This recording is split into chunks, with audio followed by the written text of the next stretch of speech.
Oi, gente, tudo bem? Hoje é sábado, início do inverno, dia 21 de junho de 2025. E esse é o livrinho sobre perguntas e respostas. Eu sou Melissa, eu amo mulher, eu amo Deus, amo Jesus, amo a sua vida em Cristo Jesus. Nós vamos falar sobre algo muito difícil, que é o luto. Eu até tinha pulado a mensagem 16 e tinha ido logo para 17. Daí Deus falou para eu voltar e passar essa mensagem. Se inscreva no canal, curta o vídeo, vem comigo. Como superar a morte de um dos meus pais? Quando minha mãe morreu, fiquei totalmente perdida e senti um grande vazio. Era ela quem mantinha a família unida. Isso quem conta é a Karina. Poucas coisas têm tanto impacto na vida como perder o pai ou a mãe. Você talvez tenha de lutar com emoções que nunca sentiu.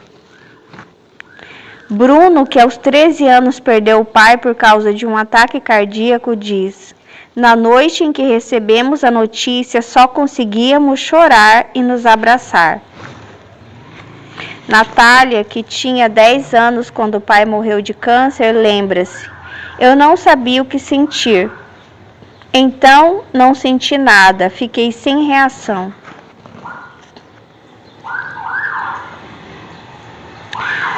Eu tenho uma coisa parecida com essa moça, que é um atraso, né? Eu acho que é por causa do autismo. Um atraso em relação ao choro, em relação à reação, às emoções. Muitas vezes as pessoas achavam que eu não estava sentindo nada, ou que eu estava até lidando bem com a situação, e não estava. Eu simplesmente não conseguia sentir naquele momento a tristeza. Então eu ia sentir depois que todo mundo já estava superando, aí que eu ia começar a olhar de frente, que eu acho que é uma coisa do autismo, essa dificuldade de como se eu como que eu fizesse escondesse de propósito o sentimento e segurasse ele até que o próprio sentimento começasse a socar a porta e assim, me deixa sair daqui, até o momento que eu tivesse que olhar para ele, e que geralmente é atrasado, né? Cada pessoa reage de forma diferente diante da morte. É por isso que a Bíblia diz que cada um tem as suas próprias aflições e dores. Com isso em mente, pense um pouco no impacto que a morte do seu pai ou da sua mãe teve sobre você. Descreva como você se sentiu quando recebeu a notícia e como se sente agora. Chorar não é sinal de fraqueza. Até mesmo homens fortes como Abraão, José e Davi choraram quando perderam alguém querido na morte. Pode ser que suas respostas revelem que seus sentimentos estão, até certo ponto, se estabilizando. Isso é normal e não significa que você se esqueceu do seu pai ou da sua mãe. Por outro lado, talvez ache que ainda se sente como no início ou até pior. Sua tristeza pode ser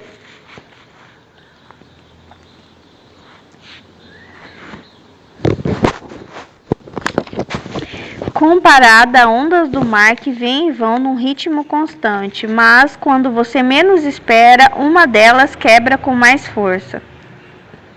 Isso também é normal, mesmo que já tenha passado alguns anos. Como você pode lidar com esses sentimentos? Não segure o choro. Chorar ajuda a aliviar a dor. Mas você talvez se sinta como Alice, que tinha 19 anos quando a mãe faleceu. Ela conta: eu achava que se eu chorasse, os outros pensariam que minha fé era fraca. Mas veja, Jesus Cristo era um homem perfeito que tinha forte fé em Deus. Mesmo assim, ele se entregou ao choro quando viu os que estavam tristes pela morte de seu querido amigo Lázaro. João 11:35. Assim, não tenha receio de chorar. Isso não quer dizer que você não tem fé. Alice comenta: depois de algum tempo eu chorei muito, todos os dias. Então, se Deus não quisesse também que a gente chorasse, ele não teria dado as glândulas, né, que fazem o choro. É extremamente importante o choro. Não se culpe. Eu sempre dava um beijo de boa noite em minha mãe, diz Karina, que tinha 13 anos quando sua mãe morreu. Mas numa ocasião não fiz isso. Na manhã seguinte ela faleceu.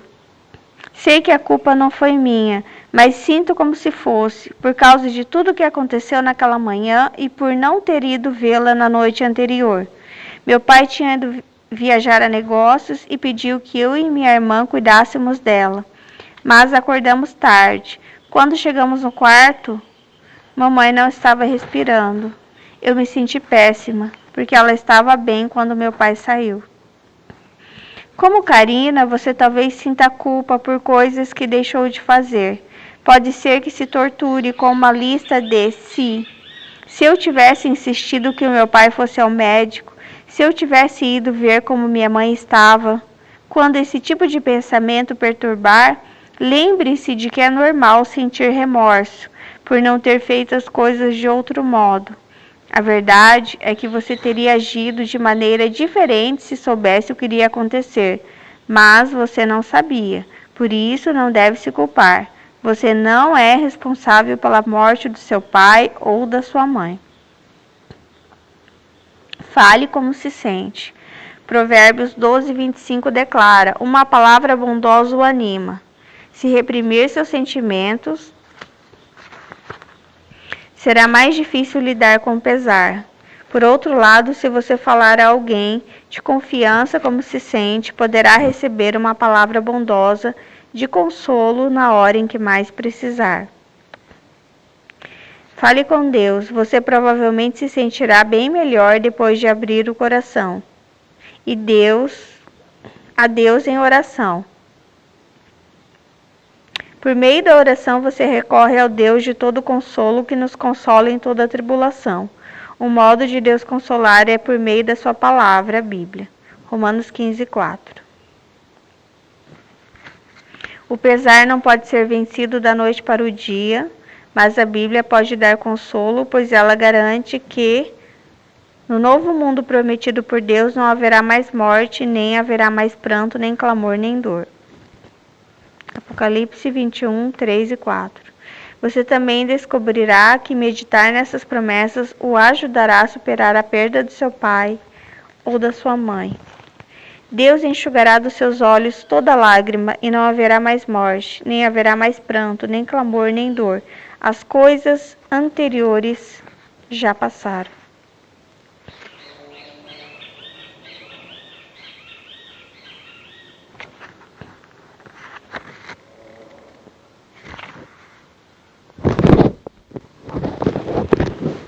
Ele tem uma atividade aqui que é um pouco fora de contexto, mas enfim, já que ele traz, eu vou falar aqui para vocês. Escreva 3 qualidades que você valoriza no amigo de verdade. Depois escreva o que você pode fazer para desenvolver ou melhorar essas qualidades.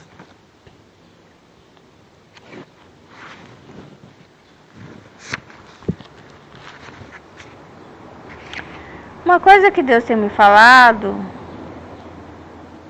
para tomar cuidado com a idolatria dos entes falecidos. Sabe?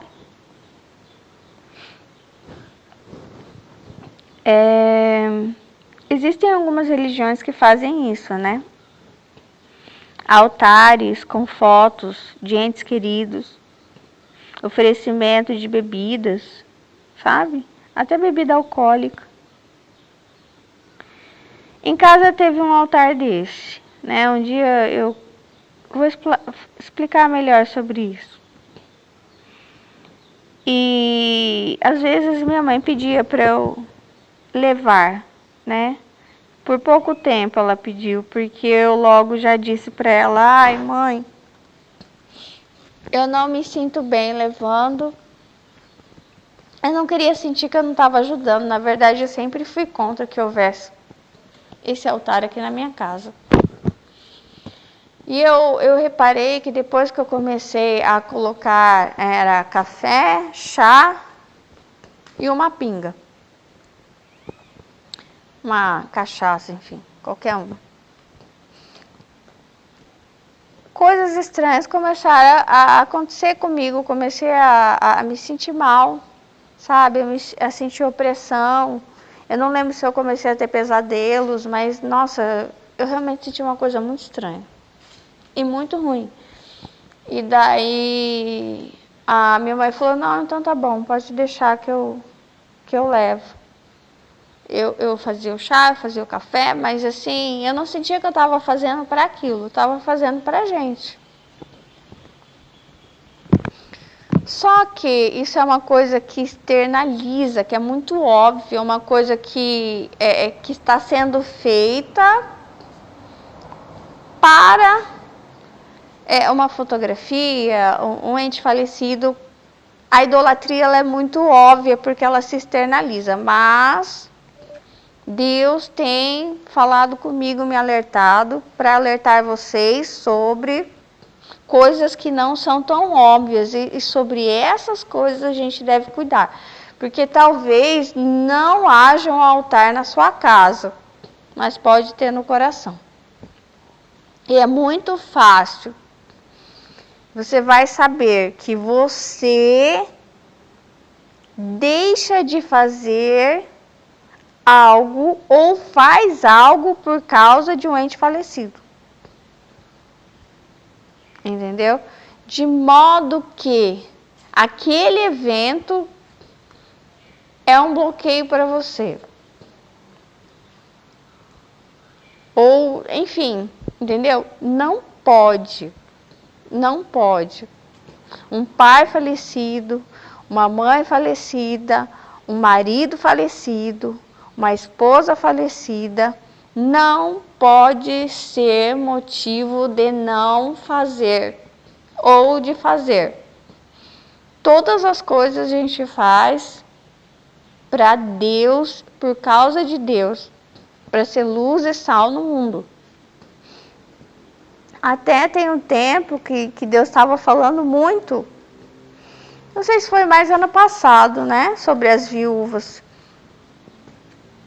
Viúvas e viúvos, isso é mais em relação à mulher. Há muita cobrança para que a viúva não se case de novo. Há muita cobrança para que a mulher divorciada não se case de novo. Eu não vejo muito essa cobrança em relação ao homem. E não vejo necessidade também. Então, assim, eu acho que a pessoa falecida não pode ser motivação no coração. Tem muitas pessoas que precisam da gente. E isso Deus já mostrou para mim também em relação aos cachorros que eu perdi, né? E sempre que vem a tristeza, lembre-se quantas pessoas precisam de você. Quantas pessoas precisam de você, né? Então, muitas pessoas ficam extremamente apegados ao ente falecido e ficam totalmente cegas ao próprio chamado, entendeu?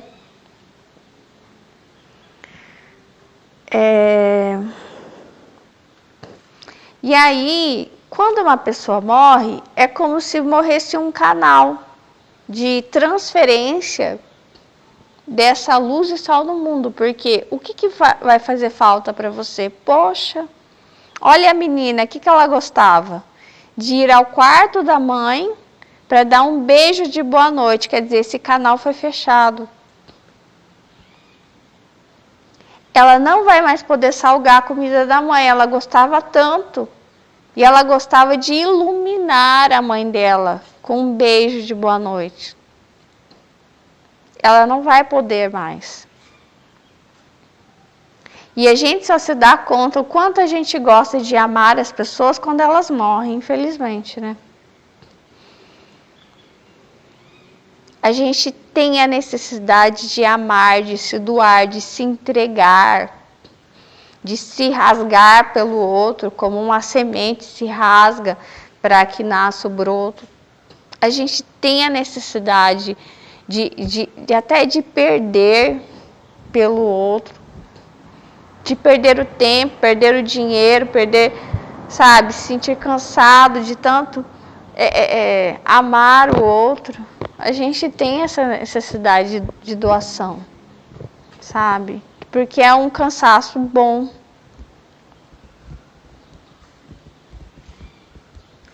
E que nada preenche isso, sabe? Nenhum ganho, nenhum dinheiro, nenhuma aquisição, nada. A gente precisa, não é só ser amado, a gente precisa amar, a gente sente, sabe? E é muito... Só que não é uma pessoa só. Por isso que Jesus, quando estava na cruz, ele falou para a mãe dele, olha aí, mulher, aí está o teu filho. Porque ela era um canal que se fechava, né? Para ela, como mãe. Ela tinha necessidade de salgar também a comida de Jesus e iluminar a vida dele. Sim, ela fazia isso como mãe. Mesmo que ele fosse Deus, né? Ele estava como ser humano, né? E aí ele disse, não, aí você tem outros filhos. E se você perder um filho, ou perder uma mãe, um pai, tem outras mães, tem outros pais, tem outras pessoas para você salgar a comida. Ixi, que mais tem é pessoas precisando da sua atenção, do seu amor, do seu cuidado, do seu servir. Pode ter certeza que o mundo está carente disso, muito carente.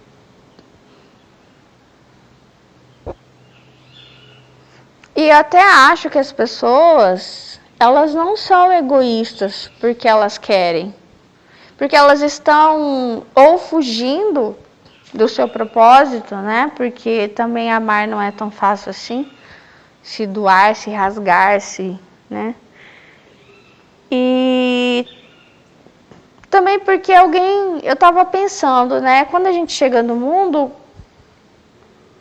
qual é a nossa força de oposição para as coisas que são ensinadas, né? Nenhuma. A gente não tem força de oposição.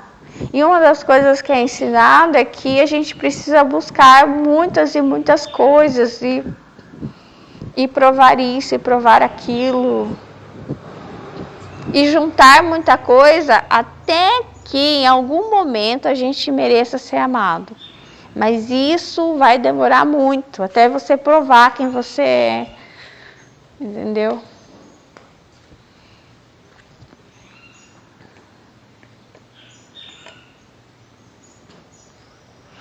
Então, a mensagem de hoje é essa. Para que você entenda que um canal foi fechado, um ou dois, mas tem muitos outros, muitos. Quantas pessoas tem no mundo? Quantas pessoas? E se nós estamos aqui, é porque Deus quer que a gente salgue a comida das pessoas e ilumine a vida das pessoas.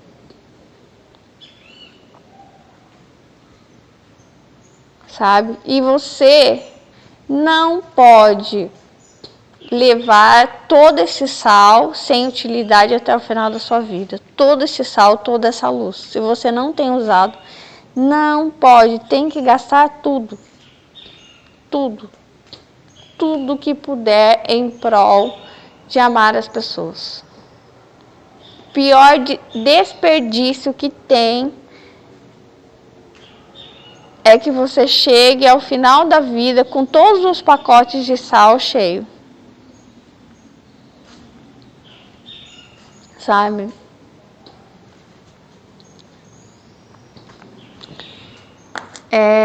Para Deus, a gente ficar pensando nas pessoas que foram embora da nossa vida porque decidiram ou porque morreram, ou pessoas que você nem sabe, saíram do seu vida, você nem sabe, mas nunca mais soube.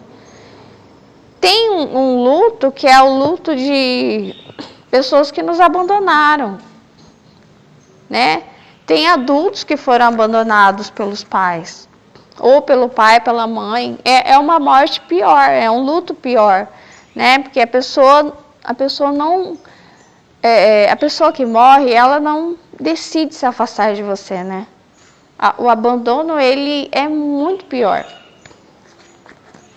Ou pessoas que foram abandonadas e depois o pai ou a mãe morreu, sem nunca terem tido a oportunidade de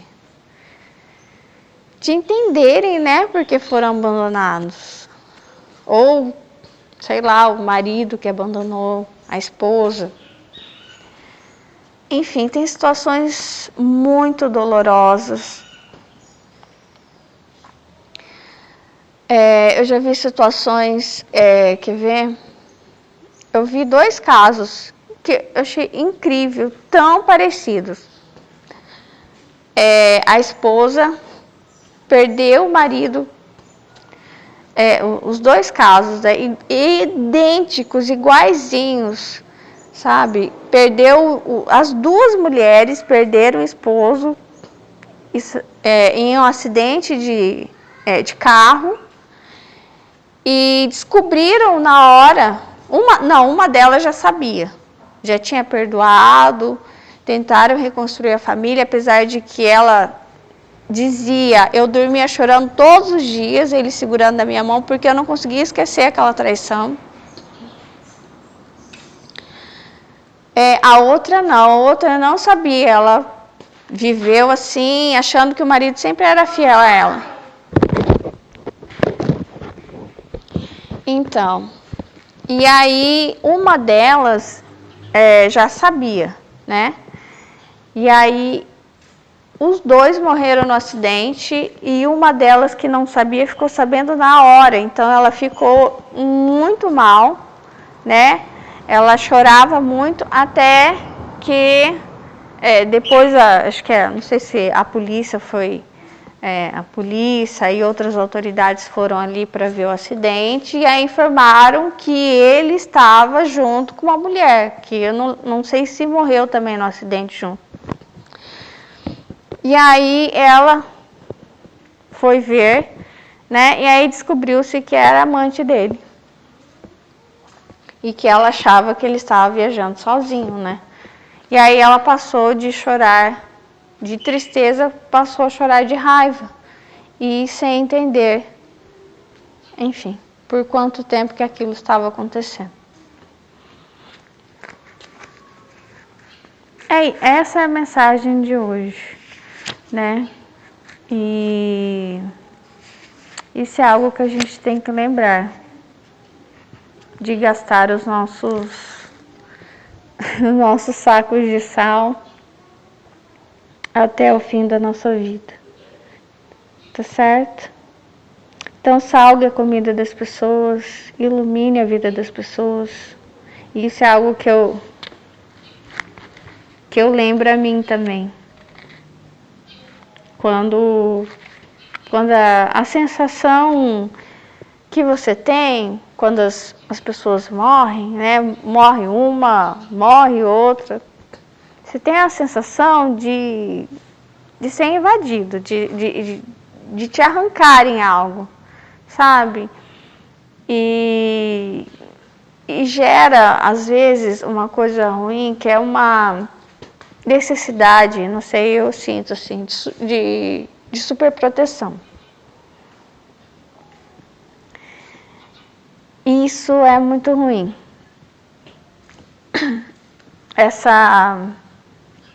Porque como a morte ela parece uma coisa que vem do nada, como se uma mão entrasse dentro de você, arrancasse algo fora, assim, você acaba gerando uma superproteção de não viver, né? De não viver por medo de perder, sabe? Eu não vou viver porque daí eu não perco. É como se você já se antecipasse sobre as coisas, para não ter aquela sensação de perda de novo.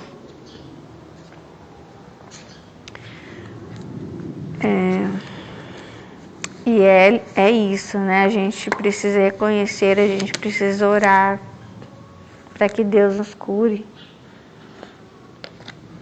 né? E às vezes também não só em relação à morte física, como eu falei, mas o luto como abandono, como a sensação de injustiça, ou a sensação de ser traído, né? Que gera essa proteção exagerada, talvez, né? Essa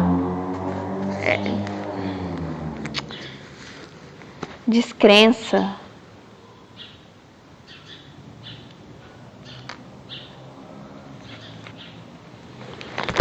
Vou tirar uma palavra aqui, vamos ver o que Deus fala. Isaías 60. Levante-se, Jerusalém, que o seu rosto brilhe de alegria, pois já chegou a sua luz. A glória do Senhor está brilhando sobre você.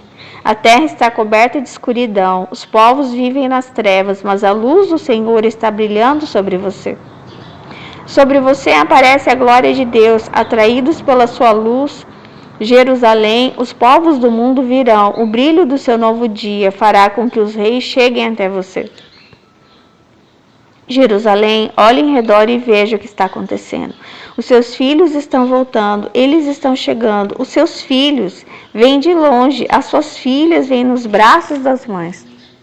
Quando você vir isso, ficará radiante de alegria, cheio de emoção, o seu coração baterá forte. Os povos que vivem no outro lado do mar virão, trazendo todas as suas riquezas para você.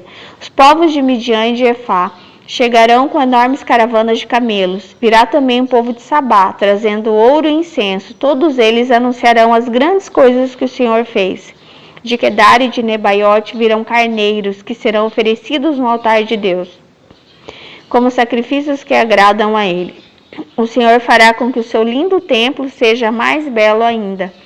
Que navios são esses que vêm deslizando como nuvens, como pombas voltando ao pombal? São navios que vêm de longe.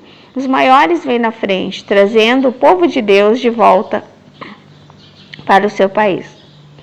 Trazem também prata e ouro para oferecer ao Senhor, o Santo Deus de Israel, que deu a vocês, o seu povo, muita glória. O Senhor diz a Jerusalém: estrangeiros reconstruirão as suas muralhas, e os reis deles trabalharão para você. Eu estava irado e por isso a castiguei, mas eu a amo e tenho compaixão de você. Seus portões ficarão sempre abertos, não serão fechados, nem de dia, nem de noite, para que as nações guiadas pelos seus reis tragam suas riquezas para você. As nações que não a servirem serão destruídas, elas serão completamente arrasadas.